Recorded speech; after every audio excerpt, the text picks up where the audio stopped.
The एमिनेसेंट shadow episode 8 की शुरुआत में हमें दिखाया जाता है कि काकोनोके एकेडमी को कोई तो भी आर्टिफैक्ट पूरी तरीके से घेर लेता है। और फिर हमें आगे में सीन दिखाया जाता है कि काकुनो अपने क्लास में बैठा होता है और वो अपनी पावर के साथ में खेल रहा होता है। और वहीं पे सारे प्रेसिडेंट वगैरह बता रहे होते हैं कि हमें नेक्स्ट प्रेसिडेंट या फिर काउंसिल चाहिए और काउंसिल क्या क्या करते हैं उनके बारे में बता रहे होते हैं कि काउंसिल के पास बहुत सारी पावर होती है, ऐसा बता रहे होते हैं। तभी हमें दिखाया जाता है कि 2-3 बंदे सीढ़ियाँ चढ़ते हुए आते हैं और तभी एक कागिनो की आंखें लाल बड़ी हो जाती है और वो बोलता है कि वो लोग आ गए बोल के। और तभी अचानक ब्लास्ट होता है और वहाँ पे शैडो गार्डन के लोग आते हैं और बोलते हैं कि हम शैडो गार्डन से है बोल के। और तभी सब यानी जो कागिनो होता है वो सोचता है मन में कि ये तो सब एक ड्रीम ट्रू होने के जैसा है। ये तो हर बच्चे का एक ड्रीम रहता है यंग एज में कि उसके एकेडमी पे स्कूल पे टेररिस्ट अब आके कब्जा कर ले और फिर वो बहादुरी से वो कोई भी लड़का अपने यानी टेररिस्ट से फाइट करे। ऐसा हर एक बच्चे का ड्रीम होता है और ऐसा सोचता है कागिनो मन में। कागिनो बोलता है कि ये सच में डार्क नाइट है और मेरे सामने अभी बहुत सारी पॉसिबिलिटी है कि मैं इनसे लड़ सकता हूँ बोल के और एक परफेक्ट एग्जांपल सबके सामने रख सकता हूँ बोल के, लेकिन मैं ऐसा नहीं करूँगा। और फिर हमें आगे दिखाया जाता है कि प्रेसिडेंट लड़ने के लिए तैयार हो जाती है और डार्क नाइट से और दोनों लड़ने के लिए तैयार हो जाते हैं। तभी हमें दिखाया जाता है कि प्रेसिडेंट की मैजिक जो पावर होती है वो गायब हो जाती है। फिर नेक्स्ट सीन में जो डार्क नाइट होता है वो प्रेसिडेंट को मारने के लिए आगे बढ़ता है और तभी जो कागिनो होता है वो बोलता है कि हम इतने दूर आ गए हैं और मैं अभी ऐसा नहीं होने दे सकता। और वो जो डार्क नाइट वार करता है वो अपने ऊपर ले लेता है और बोलता है कि जो सबसे पहले मरना चाहिए यहाँ पे वो मैं हूँ, एक बैकग्राउंड कैरेक्टर के तौर पे। सबसे पहले मरने का अधिकार एक बैकग्राउंड कैरेक्टर का ही रहता है, वो ऐसा बोलता है और तभी वो नीचे गिर जाता है। फिर हमें इंट्रो दिखाया जाता है और फिर अब आगे हमें दिखाया जाता है कि जो प्रेसिडेंट होती है वो कागिनो को पकड़ती है और बोलती कि तुम पागल, तुमने ऐसा क्यों किया बोल के। अभी कागिनो बोलता है कि मैं मर गया बोल के। और फिर नेक्स्ट सीन में हमें दिखाया जाता है कि प्रेसिडेंट सोचती है कि मेरे स्वीट कागिनो तुमने इसलिए ऐसे किया होगा क्योंकि तुम मुझे प्यार करते हो बोल के। फिर डार्क नाइट बोलते हैं कि अगर तुम्हें इसी तरीक़ा का हाल अपना नहीं करना है तो तुम जल्दी से सबको ऑडिटोरियम में लेके जाओ बोल के। फिर प्रेसिडेंट कागिनो को थैंक यू बोलती है और वो सब ऑडिटोरियम में जाते हैं। फिर हमें दिखाया जाता है वापस से कागिनो के तरफ का सीन और कागिनो अपने हार्ट पे खुद को CPR देता है मार मार के। और फिर अचानक वो जग जाता है और बोलता है कि अच्छा हुआ कि मैंने ट्रिक यूज़ कर ली बोल के, इसके कारण मैं अपनी सांस रोक सकता हूँ। लेकिन ये ट्रिक यूज़ करने के बाद मेरे जान को भी खतरा रह सकता था, लेकिन ठीक है मुझे अपना सिगरेट छुपाने के लिए ये सब करना ही पड़ेगा बोल के। और फिर नेक्स्ट सीन में हमें दिखाया जाता है जिन्हें वो बोलता है कि ये अच्छा है एक बैकग्राउंड कैरेक्टर के लिए सबसे पहले मारना। और वो बोलता है कि ठीक है मेरी टेक्निक काम में आई जो मैंने यूज़ की है 10 मिनट अपने हार्ट को रोकने की। और वो बोलता है कि लेकिन मेरा अभी भी मैजिक पावर पूरी तरीके से काम नहीं कर रहा है, लेकिन ये ठीक है जब तक मैं अपनी मैजिक से कम थ्रेड बना सकता हूँ बोल के। और फिर नेक्स्ट सीन में हमें दिखाया जाता है सीरिया के रूम का सीन और वहाँ पे सीरिया कोई तो भी यानी आर्टिफैक्ट के बारे में जान रही होती है। और तभी अचानक विंडो टूटती है और वहाँ से एक नाइट आता है और वो बोलता है कि मुझे ये आर्टिफैक्ट चाहिए और मुझे मेरे मास्टर ने कहा है कि जब तक मैं ये आर्टिफैक्ट लेता हूँ तुमसे छीन लेता हूँ तब तक मैं तुम्हारे साथ कुछ भी कर सकता हूँ, तो चलो देखते हैं कि मैं तुम्हारे साथ क्या क्या कर सकता हूँ बोल के। और तभी अचानक पीछे से एक यानी नाइट आता यानी अकेडमी का प्रिंसिपल आता है, उसका नाम लॉयन मेस वगैरह होता है कुछ। और फिर नेक्स्ट सीन में लॉयन मेस बोलता है कि खुद की परवाह करनी चाहिए एक कमज़ोर के तौर पे। और फिर वो बोलता है कि तुम्हारे पास कोई भी मैजिकल पावर नहीं है फिर भी तुम मुझे कमज़ोर बोल रहे हो, चलो देखते हैं बोल के। और फिर नेक्स्ट सीन में उन दोनों की फाइट दिखाई जाती है और वो लॉयन मेस बोलता है सीरिया को कि तुम भाग जाओ बोल के। और फिर सीरिया आगे चली जाती है। फिर सीन शिफ्ट होता है और हमें दिखाया जाता है कागिनो की तरफ और वो बिल्डिंग के छत पे होता है और वहाँ पे वो बोलता है कि इन्होंने तो बहुत सही कैप्चर कर लिया है बोल के, इन्होंने सबसे सही स्ट्रैटेजी यूज़ की है और पूरे एकेडमी के ऊपर फुल कंट्रोल यूज़ कर लिया है अपना। और इन्होंने किसी को भी अपना मैजिक पावर यूज़ करने लायक नहीं छोड़ा है जिससे कि कोई भी इनके खिलाफ़ नहीं जा सकता है। और अभी किसी के पास भी कोई ये नहीं है, एडवांटेज नहीं है इनके खिलाफ़, ना ही यहाँ के नाइट और प्रेसिडेंट कोई नहीं लड़ सकता, हमारे एकेडमी के प्रेसिडेंट या नाइट इनके खिलाफ़ कोई भी नहीं लड़ सकता है बोल के। और फिर नेक्स्ट सीन में हमें दिखाया जाता है ये लोगों ने सब जगह पे अपने नाइट तैनात करके रखे ताकि कोई भी बाहर से अंदर आ ना पाए और इन्होंने किसी भी स्टूडेंट को छुपने के लिए जगह नहीं छोड़ी है, ऐसा कागिनो बोलता है। इनका प्लान एकदम परफेक्ट है, लेकिन इन्होंने एक गलती कर दी कि इन्होंने एक तो अच्छे ड्रेस भी नहीं पहने और कैसे यानी इनकी वेशभूषा अच्छी नहीं है बोल के। और फिर वो बोलता है कि जो ये डार्क शैडो वाले रहते तो उनको सही वक्त रहता है इनका हमला करने का, वो होता है रात में या फिर नाइट में, लेकिन इन लोगों ने यानी अभी के अभी ये सब कर लिए बोल के, यानी अटैक कर दिया बोल के दिन में ही।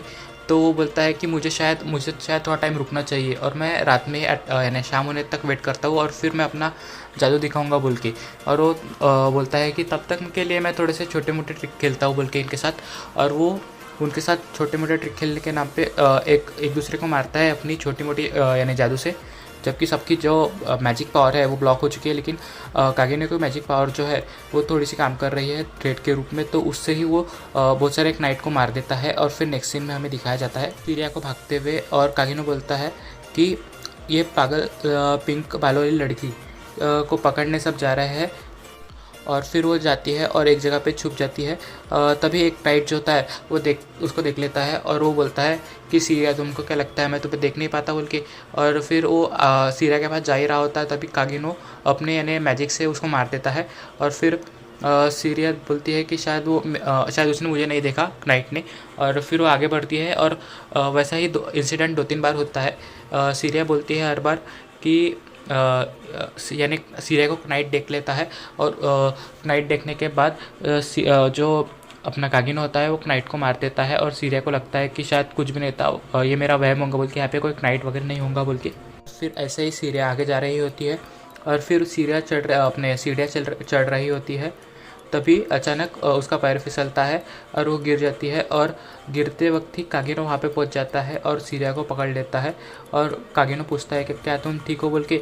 और तभी सीरिया जो होती है वो मन में आर्टिफैक्ट के बारे में सोच रही होती है कि आर्टिफैक्ट जो है उन लोगों को चाहिए बोल के।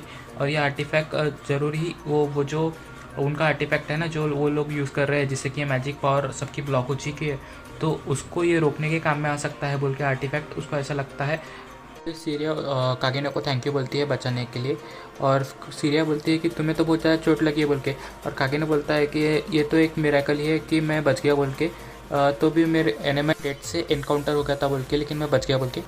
पर छोड़ो, मुझे तुम्हें सबसे एक महत्वपूर्ण बात बतानी है कि तुम देखो कैसे चल रही हो बोल के, और तुम अभी गिरने ही वाली थी, तो ध्यान से चला करो बोल के। और सबसे पहले ये जो स्लीपर्स है ना तो वो निकाल दो बोल के, क्योंकि ये जो फिसलन भरी फ्लोर्स है ना तो उसमें तुम्हारे स्लीपर अटक जाएंगे और तुम गिर सकती हो बोल के।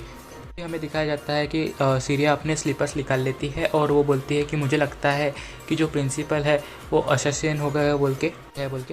और मुझे लगता है कि वो लोग कम से कम वहाँ से निकल जाना चाहिए बोल के, नहीं चाहिए बोल के ऐसा। आगे ने बोलता है कि मुझे लगता है, मन में सोचता है कि मुझे लगता है कि मुझे इसे मेन कैरेक्टर बना देना चाहिए ये सब सीन का, जो कि मैंने सब किया है और सबको मारा है। लेकिन वो बोलता है कि मुझे नहीं लगता कि मैं यानी सिर्फ ये लड़की के ऊपर सारा ये डाल सकता कि इसी ने सब कुछ किया है बोल के, दूसरा तरीका भी ढूंढना पड़ेगा बोल के।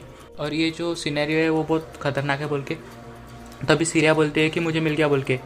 और वो दिखाती है कि ये जो है ना ये आर्टिफैक्ट है आई ऑफ एवरिस। और ये जो आर्टिफैक्ट है ना वो यूज़ होता है सबकी यानी मैजिकल पावर वगैरह ब्लॉक करने के लिए। तभी कागिनो बोलता है लेकिन वो लोग तो मैजिकल पावर यूज़ कर रहे थे। तो आइरिस बोलती है आइस यूज़ होता है मैजिकल पावर यूज़ करने के लिए, लेकिन इसमें हम किसी की मैजिकल पावर की इंटेंसिटी को यानी रिकॉर्ड कर सकते हैं, जिससे कि सिर्फ वो मैजिकल पावर यानी रोकी जा सकती है, ऐसा बोलती है वो। हम इसे प्रोग्राम कर सकते हैं जिससे मैजिकल पावर किसी की भी रोकी जा सकती है बोल के। या फिर और इसीलिए जब प्रेसिडेंट और जो नाइट थे वो अटैक कर रहे थे एक दूसरे पे, तो प्रेसिडेंट की पावर इसने एब्जॉर्ब कर ली थी, जिसके कारण कि प्रेसिडेंट कुछ कर नहीं पाई थी और नाइट की मैजिकल पावर फिर भी यानी कर रही थी। और सीरिया बोलती है कि मुझे लगता है कि मेरे पास जो आर्टिफैक्ट है वो यानी ये जो मैजिक ऑफ एवरिस का आर्टिफैक्ट है उसको रोकने के काम में आ सकता है। मैं इसके बारे में अभी पढ़ रही हूँ, लेकिन मुझे जांच पड़ताल करने के लिए मेरा कुछ सामान चाहिए। तभी कागिनो बोलता है कि मैं ले आता हूँ बोल के। तो जो सीरिया होती है वो बोलती है कि मैं ऐसा नहीं कर सकती बोल के, तुम पहले ही बहुत ज़्यादा इंजर्ड हो। तो कागिनो बोलता है कि मुझे वैसे भी वॉशरूम जाना है, तो वो मेरे रास्ते में पड़ता है, तो मैं लेके आ जाऊँगा बोल के। फिर हमें दिखाया जाता है ऑडिटोरियम का सीन, जहाँ पे वो सब गार्ड्स होते हैं और उनका मेन जो हेड होता है वो बोलता है कि मैंने तुम्हें आर्टिफैक्ट लाने के लिए कहा था, तो वो आर्टिफैक्ट अभी तक आया क्यों नहीं बोल के। तो उनका जो नाइट होता है वो बोलता है कि शायद वो आर्टिफैक्ट आ ही जाएगा ना कैसे करके, हमने पूरी बिल्डिंग के पे कब्जा कर दिया। तो वो जो मेन जो आदमी होता है वो बोलता है अभी जाओ नहीं तो मैं तुम्हें मार दूंगा बोल के। तब वो गार्ड नाइट जो होता है वो जाता है, वो ब्रॉड बोलता है कि मैं लेके आता हूँ बोल के, रुको बोल के। और जो मेन गार्ड होता है वो बोलता है कि अब ये सारी सिचुएशन मेरे अंडर कंट्रोल है। और वो नाइट बहुत सारे नाइटों के साथ यानी जाता है और फिर अचानक पीछे से कोई तो भी कुछ नाइटों को मार देता है और फिर उसके पीछे से बाकी 2 नाइटों को भी कोई तो भी मार देता है और वो चौंक जाता है वो नाइट। और फिर वो पीछे देखता है तो हमें कागेनो का हाथ दिखाया जाता है और कागेनो उसको धक्का देके गिरा देता है। और फिर वो नाइट पूरे अपनी मैजिकल पावर यूज़ करता है और अपने आजू बाजू में कोई घेरा बना लेता है। और फिर हमें दिखाया जाता है क्लासरूम के अंदर का सीन, जहाँ पे वो नाइट जाता है और वो देखता है कि वहाँ पे उसके सारे ही बॉडीगार्ड मरे पड़े होते हैं। और फिर ये देख के वो पूरा डर जाता है और फिर अचानक उसके पीछे में कहीं से तो भी कागेनो आ जाता है और वो उसे डरा देता है और बोलता है कि तुमने बहुत ही अच्छा काम किया बोल के, और कागेनो उसको मार देता है। स्टडी रूम का सीन जहाँ पे जो कागेनो की सर्वेंट होती है, शैडो की मेंबर वो होती है और वो किसी को तुम्हें मारने जा रही होती है और बोलती है कि ये तुम्हारा किया कराया बोल के। और तभी कागेनो आता है और बोलता है कि तुम क्या कर रही हो बोल के। और वो बोलती है कि ये सब इसकी गलती है और इसने हमें बिट्राई किया है बोल के। तभी कागेनो बोलता है कि ऐसा कुछ मत करो, जैसा चल रहा है वैसा चलने दो। और वो जो उसकी सर्वेंट होती है वो बोलती है कि हमारे बाहर यानी स्कूल एकेडमी के बाहर पे यानी शैडो सोल्जर आ गए हैं, इमिनेंस ऑफ शैडो के सोल्जर आ गए हैं और वो कभी भी आपके ऑर्डर पे अटैक करने के लिए तैयार हो जाएंगे बोल के। लेकिन ये जो आर्टिफैक्ट लगा है तो इसमें सिर्फ एक ही शख्स की यानी एक ही शैडो नाइट की पावर ये इसको पावर ओवरकम कर सकती है, बाकी सबकी पावर मैजिकल पावर यहाँ पे काम नहीं करेंगी बोल के। और फिर वो जो कागेनो होता है वो सामान निकाल रहा होता है तो उसकी सर्वेंट पूछती है कि तुम्हें सामान का क्या काम है बोल के। तो वो बोलता है कि मुझे एक आर्टिफैक्ट पता चला है जिससे कि हम इसको यानी रोक सकते हैं बोल के, इसकी पावर को रोक सकते हैं और हमारी मैजिकल पावर वापस आ जाएंगी बोल के। तो उसी के लिए मैं थोड़ा सा रिसर्च सामान लेके जा रहा हूँ बोल के। और फिर हमें दिखाया जाता है कि वो रिसर्च का सामान वहाँ से लेके चले जाता है और फिर हमें आउटरो दिखाया जाता है और यहीं पे हमारा एपिसोड ख़त्म होता है।